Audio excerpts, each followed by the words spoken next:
It is 9:28 at K2 Radio, and as promised, Kathy Holman, Prairie Wife in Heels, is here. She's actually been here giggling at the comedians. Oh my gosh, they were so funny. I'm hoping I can find a babysitter so that I can go watch them tonight. Any offers? Anybody out there? Yeah, okay. Send your cards and letters. That's too. right. Well, and as far as send your cards and letters to Kathy Holman, okay, well, Kathy came up with this topic here. I did. I'm going to try to lay back on it a little bit just because. Yeah, why is that? I don't know. I'll probably fall off and start ranting somewhere along the way. It's a good one, in my opinion. Do you want to go ahead and explain what this is? I definitely can. So as a blogger, I am constantly on Twitter and Facebook trying to find topics that are relevant, that are trending right now, that people are talking about. Mm-hmm. And while doing that last week, I came across a post written by a blogger. The blogger is thetransformedwife.com. And the title of her post was, "Men Prefer Debt-Free Women Without Tattoos." Debt-free virgins. Yes. Tattoos. Yes. Thank you for fixing that. Look, I already have a typo in my notes. No, men that's prefer more my eyebrows. Yeah. Men prefer debt-free virgins without tattoos. So of course I immediately clicked on it because I wanted to find out what she had to say. And she had a lot to say. For example, yeah. Sorry. No. I think she said it all in the title. She really did. So just the first part of that, it says, this is written by the woman. This is not my opinion. Our disclaimer is that we are going to be giving our opinions, though. And I want to say that I believe with 100% certainty that there are men out there who do indeed prefer debt-free virgins without tattoos. Okay. My problem with all of this is that she doesn't say, I think men prefer debt-free virgins without tattoos. She doesn't say some men prefer debt-free yada yada. She doesn't even say Christian men. She just does this broad sweeping statement, men prefer debt-free virgins. That would imply a lot of tattoos. experience with men. Well, and in her bio on the transformedwife.com, she says, I had 23 years of a difficult marriage. Yeah. That's right there in her bio. Well, that's one man. Well, I want to take advice about how to find a good husband from someone that was miserable for 23 years of her marriage? My neutral face on here. I know. Yeah. Okay, so the post starts out, do you know how much more attractive debt-free virgins without tattoos are to young men? Unfortunately, there are so few of these types of young women because of the high costs of college, sexual promiscuity, even with those within the church. And then it just goes on from there. Yeah. She says if they go to college, they're unlikely to stay home raising their children to pay off the debt and use the degree they spend years on. I'm just going to say... Yeah, where do you want to jump in on this? Yeah. Is anyone else going to talk, or is it just the Prairie Wife? Yeah, no. I'm listening to her explanation. Yeah, so I went to college. I graduated with a degree in education and a minor in early childhood, and I stayed home for 10 years and raised my children. Okay. I graduated from college and paid off my own student debt, and I did not have the opportunity to stay home with my kids. So does that make me wrong? I happen to snag a pretty darn good husband. I have to say, we've been married for 31 years, have a couple of kids. We do quite well, and I must say I didn't fit into any of those categories. And you found a husband. Well. You found a husband to marry you, because that's what that. this is all about, right? Yeah. That's what's so upsetting to me is she's saying, my impression is that this woman, and I don't want to belittle her opinion is her opinion, and that is okay. And as I said, I guarantee you there are men that support her. As a matter of fact, would you guys like to hear some comments from men that support her and comment on there? While you do that. Yeah, Kirk commented on her post, American women no longer possess the requisite skills to be good wives and mothers. Oh, really? I feel like I'm doing okay. Yeah. I mean, I'm sure my husband has a few things he'd like me to work on, but I feel like I'm doing okay. And I would like to say none of my 5 children have spent any time in jail. Granted, well, that's good. Granted, the oldest is 12, but... I think you can chalk that up as a success then. So Rob's comment on there was, this is no doubt offensive to some, but is it really that controversial that men might not want to care for women that come with thousands of dollars of debt, which means they have no self-control, a questionable past, and tattoos that quote unquote might not age well? Well, okay. So really, okay, I can understand that sometimes debt could be a sign of issues, okay? I can understand that a woman coming to a relationship or a marriage with $200,000 of debt from shopping at Macy's would be cause for concern. I think that's valid. But she is specifically referring to debt caused by college. How is that?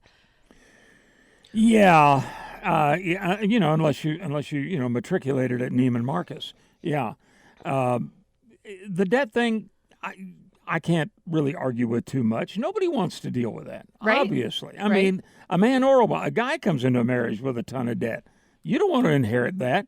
It affects you. It affects your credit rating. It affects your ability to do things as a couple down the road. I agree. But the rest is so subjective.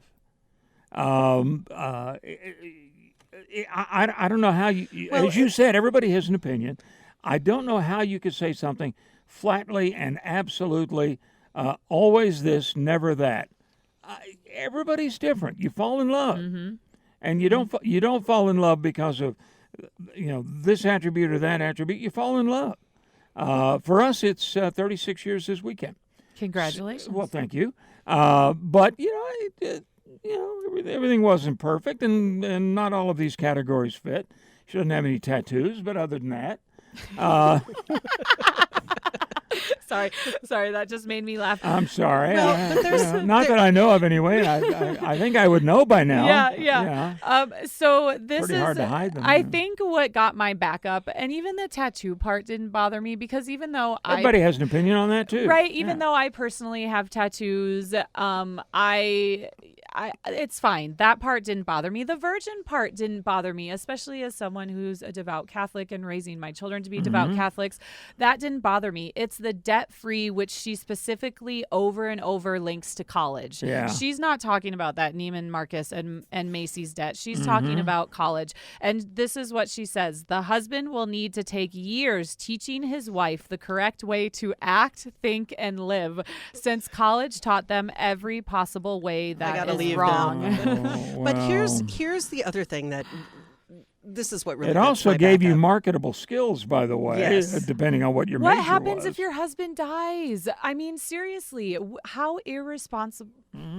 I have several women that I have known that have had that situation happen. They were raised in a generation where college was really not necessary to earn an income, and they went right to the family life, and then their husband passed away and they had no way to support their children.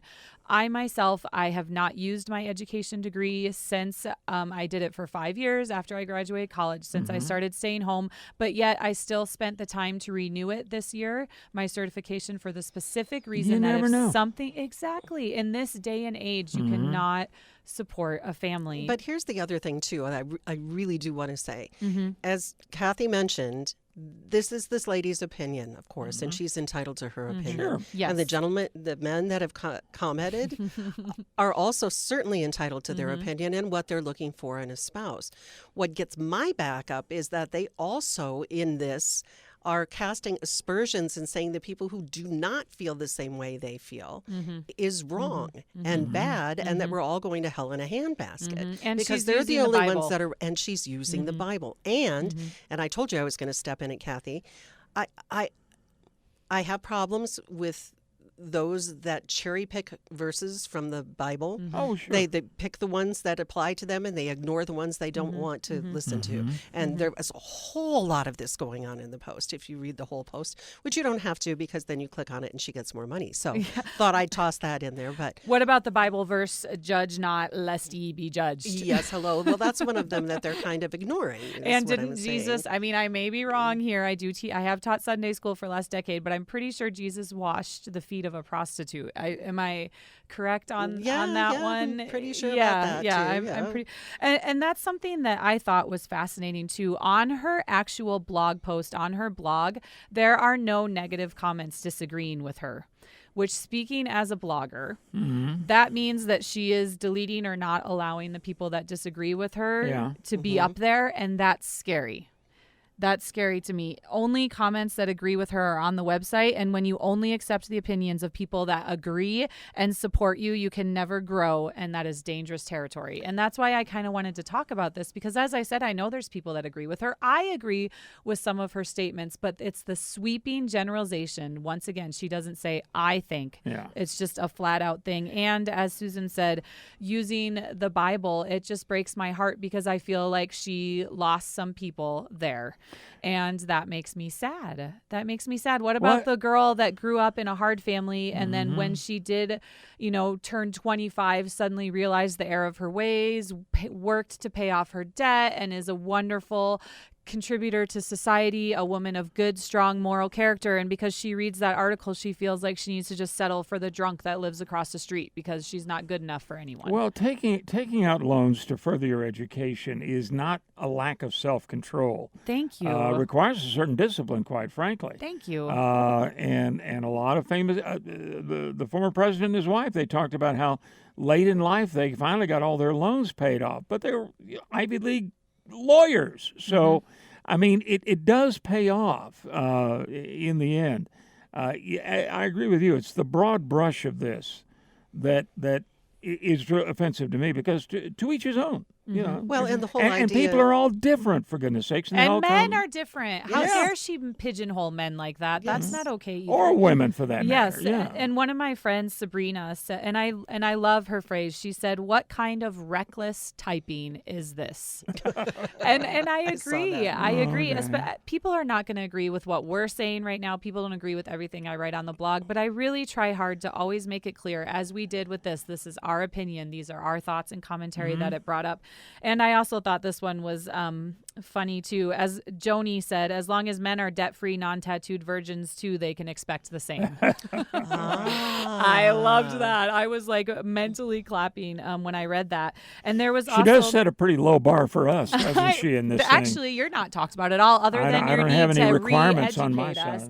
Other than your need to re-educate us in our ways. I guess so. Which I guess I apologize to my husband for all the work he had to do after my 4 years of college to re-educate me. So there's a writer. I know, right? You guys are going to need to watch the video because our faces are priceless here. So a female writer, Erica Wilkinson, wrote a letter in response to this post on boundless.org. And that was a wonderful letter. Yes. You sent me that link. Yes. She said, "I am a debt-free virgin without tattoos. I am deeply immersed in the scripture. My mother and I live together in a multi-generational home. I cook for a number of people. I help homeschool my younger brothers. I am the person you say young women should strive to be, but I'm still single." And she's okay with that. Well, yes, because her end comment it says, "My whole issue is," she does not say, no, wait, that's what I said. Sorry. But wrong note. She says, single or married, your life can be joyous and your service valuable because you are doing what you're doing to please God, not to find a husband. Well, she needs I love that perspective. You need to be the person of good moral character, whatever that means to you, because everyone's definition of that is different, because it's what's pleasing to God or whoever you believe in, not because you're doing those things to find a good husband or a good wife. And I loved that point. Well, that is a good point. Yeah. Although she ought to write the blogger and say, "Okay, great, set me up." I'm not finding anybody. Does she want to be set up with Kirk? With Kirk over there, who said American women no longer. God. I have so many other things I'd like to say, but I'm just not Kirk is trolling Russian dating sites. Oh my gosh, it is. Well, Frank's being uncharacteristically quiet over there. I did warn him what the topic was going to be. Maybe Frank's working on a sports report. Yeah, I'm probably. sure. Yeah. Probably. But no, look. Suffice to say, people are different. You fall in love with who you fall in love with. You don't fall in love with their history necessarily. But it is realistic, I think, to consider someone's history, oh, right? Sure. I don't, like I said, I don't think she's entirely off base. Dan and I should say my husband. He's supposed to be anonymous. My husband and I. Sorry, sweetie. Talked about. You're this. using code names. Yeah, that's aren't right. You? The that's cowboy is what he is on the blog. Okay. We talked about this last night because I came to him with debt. I have student loan debt. The poor man is still paying off, and I said, "Did you ever think about that?" when we were dating? And he said absolutely not. He thought about who I was, about that moral character. We thought about, do we have the same goals? He knew I wanted to be a stay-at-home mom. He valued that. He knew I wanted to have lots of kids. That, I think, is a more important conversation to have than, do you have ink or not? Right. Very much so. Yeah. And as you may have noticed by now, ladies and gentlemen, we kind of skipped over our newscast for the bottom of the hour, but I think it was really an important conversation. So once again, thank you so much, Kathy, Prairie Wife in Heels, for coming in and bringing up this. And as Kathy said, you really need to watch the video on this one because our facial expressions are rather definitely. And to to go, if you want to read these articles, both of the ones we talked about are up on the Prairie Wife in Heels Facebook page, so you can find them. I definitely encourage you to read the comments just for humor value, if anything. And I wish you guys would call in because I would have loved to hear what some of you were yelling at the radio. But thank you so much for having me on again. I appreciate it, and we'll be back next Friday. All right. Thanks, Kathy.